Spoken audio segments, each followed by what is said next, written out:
Bom dia, tudo bem? Boa tarde, boa noite, boa madrugada. Vou falar um pouquinho sobre ética e só quero dar um exemplo. Eu trabalhava numa indústria petroquímica no Brasil e numa refinaria, né? Na construção. E do local que eu morava até a empresa era mais ou menos, saía de casa às 5h30 da manhã para estar lá um pouco antes das 7. 10 para as 7, 15 para as 7. Então dava um pouco mais de 1 hora de viagem, né? O ônibus passava de 5h25, eu tinha que estar no ponto 5h20. E por algum motivo, às vezes, eu acordava fora do tempo, às vezes o celular descarregava, não colocava para carregar, então ele não despertava e acordava em cima da hora. Mas eu sabia a importância da minha presença na obra e dava um jeito de chegar. Ou pegava o carro do meu pai emprestado antes de comprar meu carro. Eu comprei meu carro, eu estava com 2 anos e meio na empresa. Eu não comprei logo de quando eu comecei a trabalhar. Então, quando eu acordava atrasado, eu pegava o carro emprestado do meu pai. E para chegar lá, mesmo atrasado, mas eu tinha que chegar. Essa era a minha missão. E me esforçava demais. Às vezes estava sem carro de jeito nenhum. Eu pegava ônibus, chegava. Era complicado, que eu pegava um ônibus. Quem, quem mora em Recife deve saber mais. Fazia integração com o outro. Que tipo, era uma viagem que dava mais de 2 horas, né? Eu tinha que pegar dois, dois ônibus, não, um ônibus, um metrô, um trem, sei lá. Aí depois pegava um trem, era exatamente isso, lembrei agora do trajeto, perdão. Era um ônibus, daí descia na estação do metrô. Pegava um metrô, descia na última estação. Depois pegava um trem, aí descia na estação do trem. Aí descia e ia andando para a integração do ônibus, de outro ônibus. Eu saí do Recife para a cidade do Ipojuca. Então é mais ou menos esse trajeto mesmo. Um ônibus, um metrô, um trem e outro ônibus para conseguir chegar na obra. E eu sabia que se eu faltasse, ia atrasar mais do que já estava atrasado, né? Eu cuidava de documentação técnica, teste de campo, acompanhamento, ficava tomando conta dos gringos, assim, tipo, dando suporte aos gringos, né? Uma impressão, um documento que eles pediam, uma volta no campo. No campo é que a gente fala na obra, né? No site, né? Então, essa era a preocupação, não faltar. Eu tinha a opção de colocar um atestado, mas eu não estava doente. Como é que eu iria colocar um atestado? Eu teria que ir num posto de atendimento, numa UPA, né? Inventar uma doença para conseguir um atestado. Ou como alguns fazem, né? Comprar um atestado, né? Então eu não gosto dessas coisas. Então eu chegava atrasado, mas chegava, dava um jeito de chegar, não tinha desculpa. A falha foi minha de não ter levantado na hora, o ônibus estava lá disponível. Tinha uma época que havia duas rotas, mas eu era cadastrado em uma. Mas acontecesse, por exemplo, de eu perder a primeira rota, eu pegava a segunda de 5h40, né? Que era a rota dos administradores, né? Então, mas chegou uma época que só ficou uma rota, que, sei lá, demitiram o pessoal, foi diminuindo, aí enxugaram e colocaram tudo numa rota só. Então isso dificultava. E eu ficava preocupado em chegar no local. Eu era pago para trabalhar. Então, uma das coisas que eu acho que as pessoas devem ter, principalmente numa época difícil dessa, é dar valor ao emprego. Não tá colocando atestado, não tá colocando, inventando desculpa, não tá faltando. Às vezes tem um caso ou outro que tem um filho doente, uma esposa, uma mãe, um pai, É até bom que o cara não vá trabalhar porque a cabeça dele vai estar em outro lugar. Então ele liga, avisa e tudo bem, vai passar.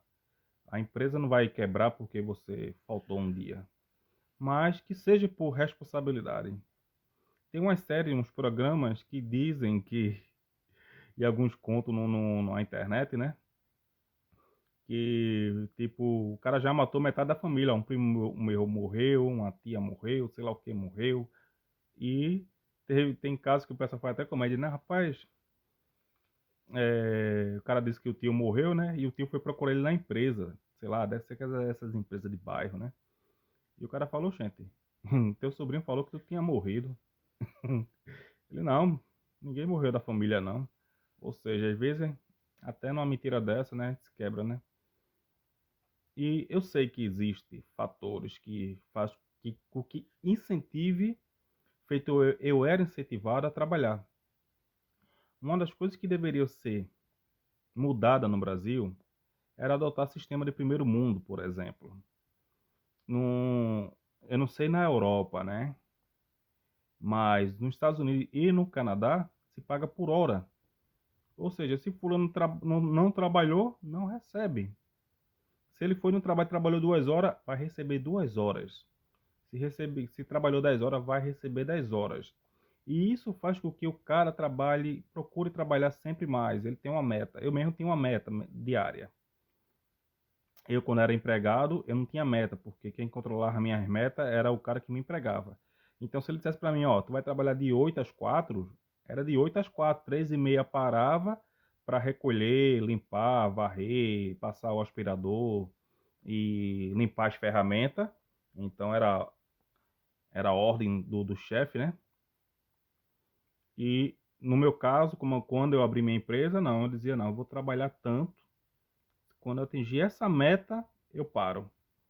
Então, eu não saía de casa, por exemplo, quer dizer, eu saía de casa, não tinha jeito não. Mas eu tinha uma meta. Se por acaso desse um dia que não desse a meta, tudo bem. Porque tinha dia que eu sabia que eu ia passar da meta. Era uma meta mínima. Uma meta que eu estabeleci. Que eu sabia que era uma coisa que se eu saísse de casa, por exemplo, só para pintar um quarto, eu ia bater essa meta. Mas se eu pintasse 2 quartos, eu ia ultrapassar. Então era uma coisa que era atingível, né? É uma coisa que estava ao meu alcance diário. Então era assim que eu trabalhava, era assim a minha função. E eu fazia a mesma coisa com o pessoal que prestava serviço para mim, né? Brasileiros, tá? Trabalhavam comigo, trabalham ainda, né? Eu tô de férias. E falava o seguinte, olha, cara, tem 3 quartos aqui. Se você acabar, por exemplo, eu sabia a hora que acabava, né? Eu dizia, olha, se você acabar, por exemplo, 2 horas, você vai receber até 6, eu dizia a ele, né, da tarde, né? E dizia a ele, quanto mais cedo você acabar, você vai receber. Não se preocupe de estar enrolando, eu dizia a eles. Suas horas já estão contabilizadas. Vai ser de 8 às 5, de 8 às 6. Porque eu sei que a demora é preparar, mas eu já tinha ido na casa, eu já sabia o que é que tinha que fazer. Então eu dizia, ó, reforça a massa nos cantos, dá uma lixada nas portas, pinta e faz tranquilo. Tinha coisa que era tão tranquilo que eu nem deixava 2 trabalhadores, eu deixava um na casa, ia para outro, deixava outro e eu ia para outro lugar. Quando dava 2 horas, 2h30, eles iam embora. Tinha um que eu tinha esse acordo com ele, né, que ele ganhava por dia. Era melhor para ele ganhar por dia. Ele chegou para mim e fez um acordo, Monteiro, eu quero trabalhar por dia. Eu quero que tu me pague $200 o dia. Ele é profissional. Aí eu disse, não, tá bom, eu pago $200 o dia. Aí ele falou, de 8 às 5. Aí eu digo, tudo bem, de 8 às 5. Vamos lá. Porque eu sabia do potencial dele, era um cara que me dava lucro. E, às vezes, ele ficava com vergonha de dizer que tinha trabalhado até as 2 da tarde. Tinha dia que ele ficava, eu percebia. Teve uns 2 dias que ele chegou para mim, ó, Monteiro, só paga meio-dia para mim. Que eu fui lá, dei uma massa, 1h30, já estava tudo pronto. Nem trabalhando, nem chegou nem até o meio-dia. Cheguei lá 9h30, 11 horas, já tava saindo. Aí ele pagou, paga só meio-dia pra mim. Às vezes ele chegava nessa consciência, né? Porque ele quando tinha serviço, né, muito mesmo, ele ficava comigo, né? Mas quando tava devagar, que ele via que tava enfraquecendo, né? Porque na época do inverno vai diminuindo, ele chegou para mim e fez isso. Eu achei muito legal a ética da parte dele, né? E ele tinha o plano B, né? Quando ele saía e arrumava as ferramentas e deixava tudo pronto e mandava a foto que tava pronto, ele dizia, ele não se preocupa não, vou rodar agora. Ele fazia aplicativos, né? Então ligava o aplicativo da onde ele tava mesmo, já começava a ganhar mais, ou seja, era bom para ele. Porque se ele vai, trabalha 2 horas, 2 horas e meia e ganha US$ 100, é praticamente US$ 50 a hora. Rapaz, o cara ganhar US$ 50 a hora aqui, tem que ser um técnico, né? Um cara com uma boa formação, né? Porque a média de salário aqui é US$ 20 por hora, 15. Profissional bom ganha US$ 25 a hora, um cara que conhece as normas técnicas e sabe trabalhar. Mas enfim, eram vídeos falando sobre ética e a gente tem que dar o exemplo, né? Se você está trabalhando na empresa, se você faltar, você faz falta. Alguém está contando com sua mão de obra. Então, tenha consciência antes de pensar em colocar um atestado falso. Um dia você vai poder precisar e as coisas, e ninguém vai ter aquela, como é que eu posso falar, empatia de dizer, oh, o cara realmente está com a família doente, não. Vai te colocar para fora. Eu sei como é que funciona o mercado. Tudo bem para vocês? Fique na paz. Namastê. Fui.